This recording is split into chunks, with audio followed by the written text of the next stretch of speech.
Olá, pessoal. Meu nome é Maria Cecília. Eu sou monitora da disciplina de Doenças do Sistema Endócrino da UFRN.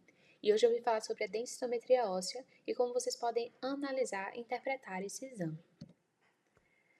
Primeiro, vamos iniciar com a introdução, a contextualização desses pontos, a osteoporose, a densitometria óssea e as indicações para realizar a densitometria. Então, osteoporose, ela vai ser uma doença caracterizada pela diminuição da densidade mineral óssea e pela deteriorização da microarquitetura óssea. Então, esses dois pontos, eles se manifestam silenciosamente. A osteoporose é uma doença silenciosa e ela aumenta o risco de fratura de fragilidade. Essa fratura de fragilidade ela ocorre decorrente de uma queda da sua mesma altura ou de uma altura até menor. E em indivíduos saudáveis, essa queda não iria gerar fratura, mas com o indivíduo com osteoporose, o risco é aumentado. E aí, o diagnóstico de osteoporose é dado justamente por essa fratura de fragilidade, já fecha o diagnóstico, mas também pode ser dado a partir da densitometria óssea, que é o que a gente vai ver ao decorrer do vídeo, com o T-score menor que ou igual a menos 2,5 dp, que é o desvio padrão, em qualquer sítio que vai ser avaliado.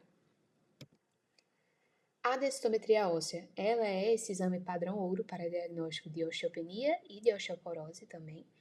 Então, é um exame rápido, indolor, utiliza baixa radiação.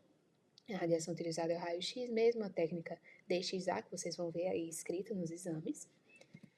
E as indicações para densitometria, mulheres com 65 anos ou mais e homens com 70 anos ou mais possuem essa indicação para realizar. Mulheres na pós-menopausa, homens abaixo de 70 anos com as seguintes alterações, que seriam baixo peso, fratura de fragilidade e alguma condição que cause perda de massa óssea ou risco, ou aumentado risco para tal, medicamentos que sabidamente fazem com que a massa óssea diminua, ou doenças como hiperparatireoidismo.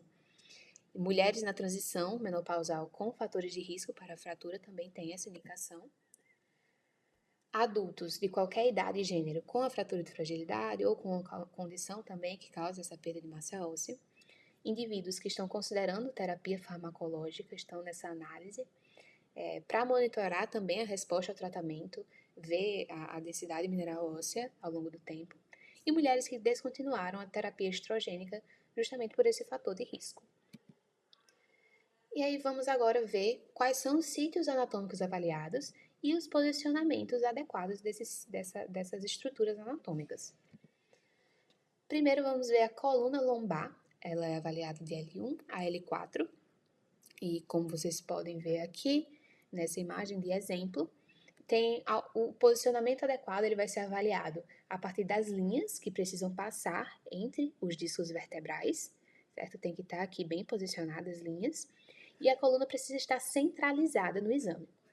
Na parte superior, as costelas têm que estar saindo de T12, e na parte inferior, deve ser vista parte ali da vértebra L5, que está abaixo da L4, e parte da crista ilíaca também, para o sítio anatômico estar bem localizado e o resultado da densitometria ser validado. A coluna lombar e o colo do fêmur, e fêmur total, são os principais sítios avaliados, certo? O fêmur, como está aqui representado nessa figura, o posicionamento adequado dele, ele tem que estar em rotação interna, e a gente vai ver isso a partir do trocânter menor, que ele fica ali localizado na parte mais medial. Então, com a rotação interna, ele deixaria de aparecer ou apareceria pouco. Então, isso é um sinal de que foi feita a rotação interna, que é uma coisa importante para a realização do exame. E no retângulo, que está destacado, tem que estar o colo do fêmur. Então, se aparecer quadril dentro desse retângulo, o resultado vai estar alterado. Então, lembrando, os principais sítios anatômicos analisados são o colo do fêmur, o fêmur total, e a coluna lombar.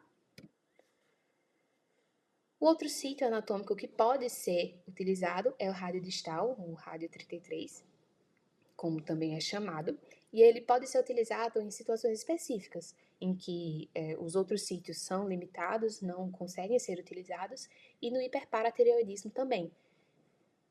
O rádio distal seria essa parte que está elucidado aí com 1/3, é o terço mais distal que vai ser analisado.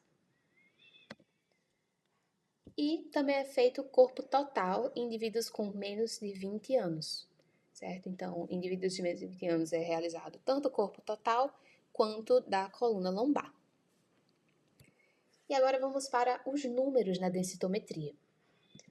A gente vai ver ali, nessa imagem, a gente consegue ver BMD, T-score e Z-score. O BMD, em português é DMO, densidade mineral óssea, é a quantidade de osso que tem por área analisada. O score T é o desvio padrão em relação à média do adulto jovem. Então, o resultado vai ser comparado com a média de um adulto jovem. Já o score Z é o desvio padrão em relação à média para a idade. Então, o resultado vai ser comparado à média de pessoas com a mesma idade do paciente. E aí, para decorar isso, para ficar mais fácil, score T, adulto jovem, e score Z, mesma idade. Acreditem, ajuda, para não esquecer. E aí, vamos ver aqui como analisar, né? Quando utilizar o score T e isso já foi visto. E agora a gente vai ver o que cada intervalo vai significar, como interpretar esses dados. Em mulheres na pós-menopausa e homens a partir dos 50 anos, vai ser utilizado o score T. Então, o resultado vai ser analisado em comparação com adultos jovens. E aí, até menos 1 dp, desvio padrão, vai ser um resultado normal.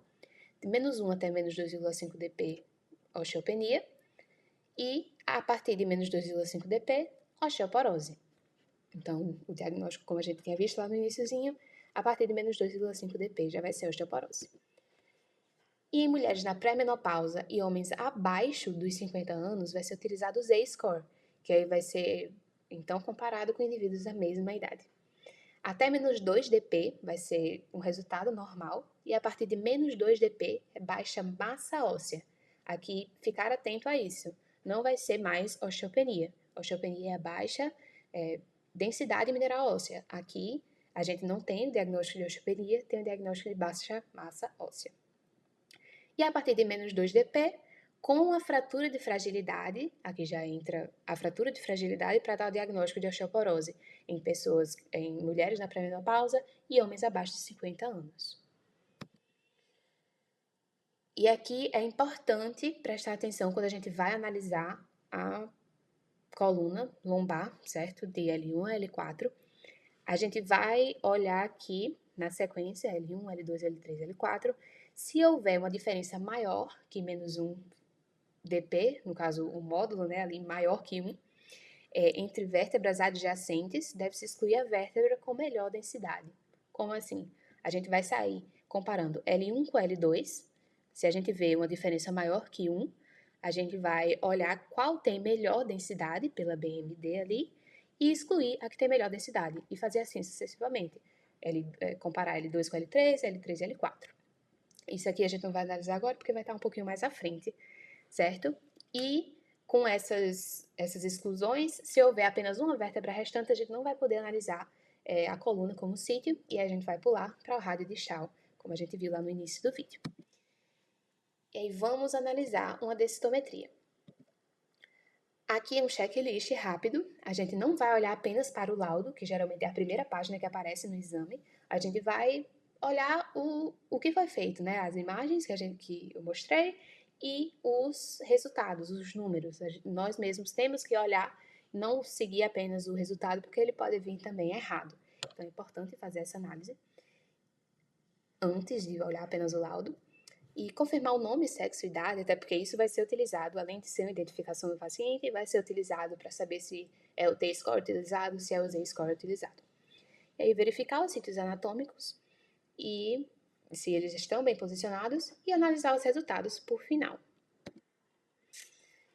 E aí, no exame 1, tem aqui o laudo para mostrar para vocês, mas lembrando, não é isso que a gente vai ver primeiro.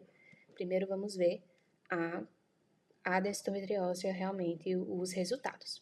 Primeiro, olhamos ali a coluna vertebral, se ela tá com as linhas passando no espaço intervertebral, tá bem centralizada, as costelas ali saindo de T12, um pouco da crista ilíaca aparecendo embaixo, de L5 também.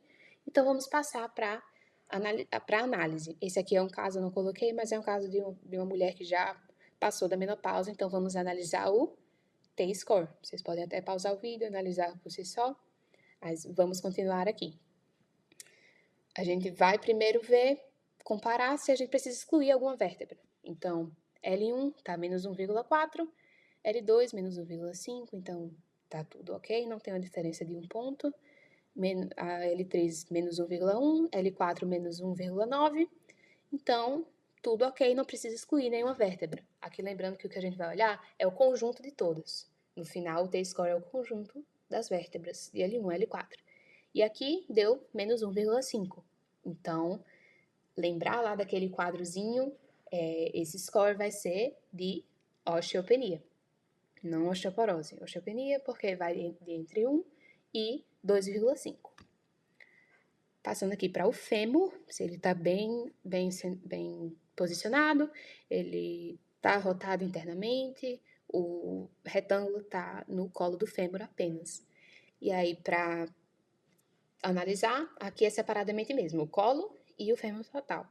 No colo está menos 2,9 o T-score e o total menos 2,8. Então, os dois estão compatíveis com osteoporose.